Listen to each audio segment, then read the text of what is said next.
COVID-19 has clearly become the single most important driver for financial markets over the last several months.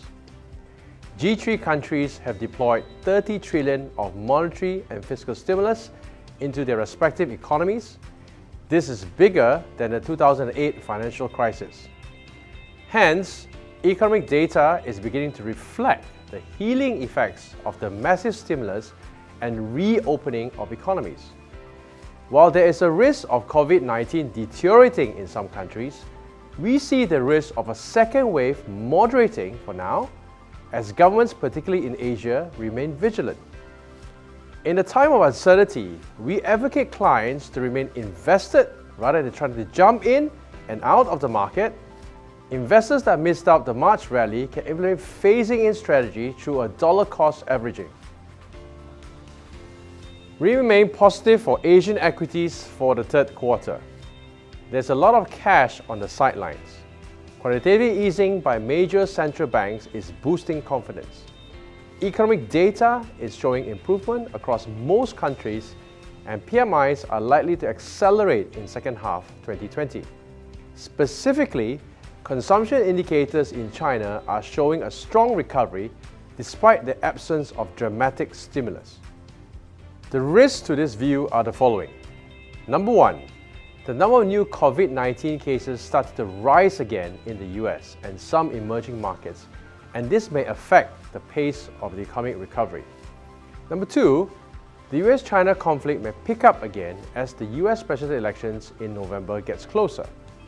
The economic outlook for Asia is slowly returning to normality as lockdowns are eased and consumption and trade activities start to resume. For example, China's second quarter GDP has rebounded to plus 3.2% from negative 6.8% in the first quarter.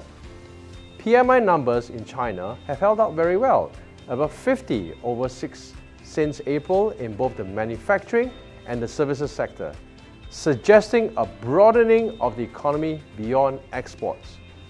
Japan, on the other hand, is expected to compile a stimulus package to boost the economy in autumn, as its previous two packages worth $2.2 trillion were aimed at preventing firms and households from bankruptcy and the COVID-19 pandemic. That said, we continue to rate Asian equities a buy over the 12-month horizon. Looking at long-term, our portfolios continue to favor China, with stock investments geared towards niche companies which are long-term winners with favorable supply discipline, little competition, or possess significant brand equity. In Malaysia, COVID-19 cases continue to trend lower since it entered RMCO on 10 June, while more businesses have reopened. The government has maintained a accommodative policy stance to aid the domestic economy in its recovery phase with another OPR cut in July and added another 35 billion ringgit stimulus under the National Economic Recovery Plan.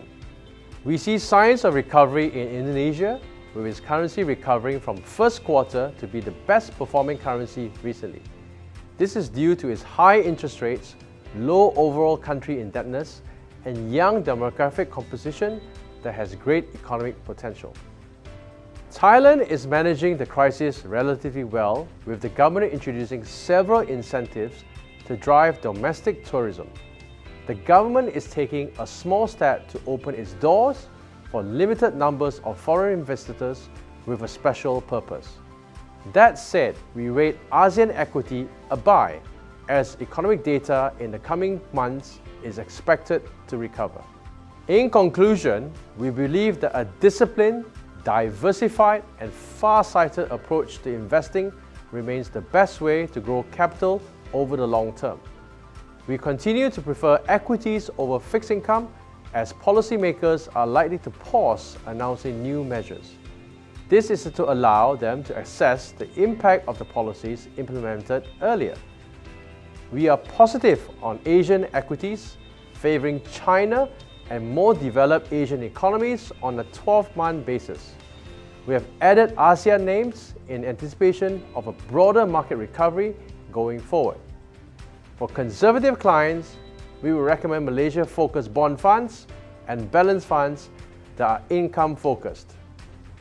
For clients with higher risk tolerance, we will recommend them to focus on growth-oriented funds that offer exposure to growth areas in China, Asia Pacific, global technology, ASEAN, and Malaysian aggressive funds.